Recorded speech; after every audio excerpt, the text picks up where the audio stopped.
இன்றைக்கு பாசிசமா பாயாசமா என்று கேட்கிறார் என்ன தாவேக்கானுடைய தலைவர் விஜய் அவர்கள். இந்த பாசிசத்தை கண்டிக்காமல், இந்த பாசிசத்துக்கு எதிராக போராடாமல் அவர் கள்ள மௌனம் காப்பது பாஜகவோட ஒரு மேட்ச் பிக்சிங் கூட இருக்கிறார் என்பதை புரிந்து கொள்ள முடிகிறது.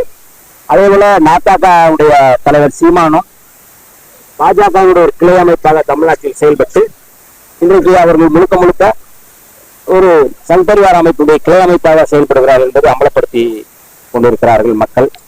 அதாவது 37, 67 நீங்க தொடர்ச்சியா பாத்தீங்கன்னா அந்த போராட்டம் பெரிய அளவுல தீவிரமாகி இன்றைக்கு வரை தமிழ்நாடு ஏற்றுக்கொள்ளாத வரை நாங்கள் இந்த இந்தியை திணிக்க மாட்டோம் என்று உறுதிமொழி கொடுத்தது நேரு அவர்களும் இந்திரா காந்தி அவர்கள். அதை யார் கொடுக்க வச்சது? இன்றைக்கு அது இருக்கு அப்படின்னா, அந்த நடப்புல இருக்கு அப்படின்னா அதற்கு காரணம் இங்கே போராடிய திராவிட இயக்கங்கள் போராடியதுதான்.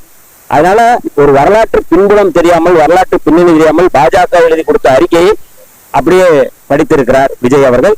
இது அவருக்கு நல்லதல்ல. அரசியலுக்கு அவர் நம்பகத்தன்மை இழக்கிறார். சிறுபான்மை மக்களுக்கு எதிராக அவர் தொடர்ச்சியாக பீஸ்ட், துப்பாக்கி போன்ற படங்களில் இஸ்லாமியர்களை தீவிரவாத காட்டியவர் தான் விஜய் அவர்கள். அதே அவர் இது குறித்து பேசுவது என்பது அபத்தமானது.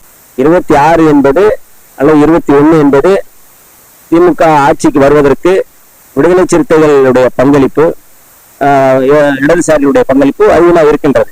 கூட்டணி கட்சிகள் எல்லாமே, மக்கள் கட்சி எல்லாருமே பங்களிப்பு இருக்குது. ஆகவே 26 என்பது கூடுதலாக எங்களுடைய வலிமையை நாங்கள் நிறுவிக் கொண்டிருக்கின்றோம்.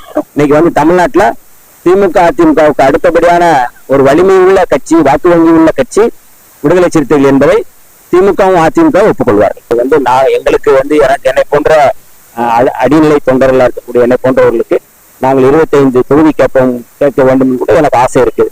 ஆனால் தலைமை என்ன முடிவெடுக்கிறதோ, தலைவர் அவர்கள் என்ன வழிகாட்டுகிறாரோ அந்த அடிப்படையில் நாங்கள் செயல்படுவோம்.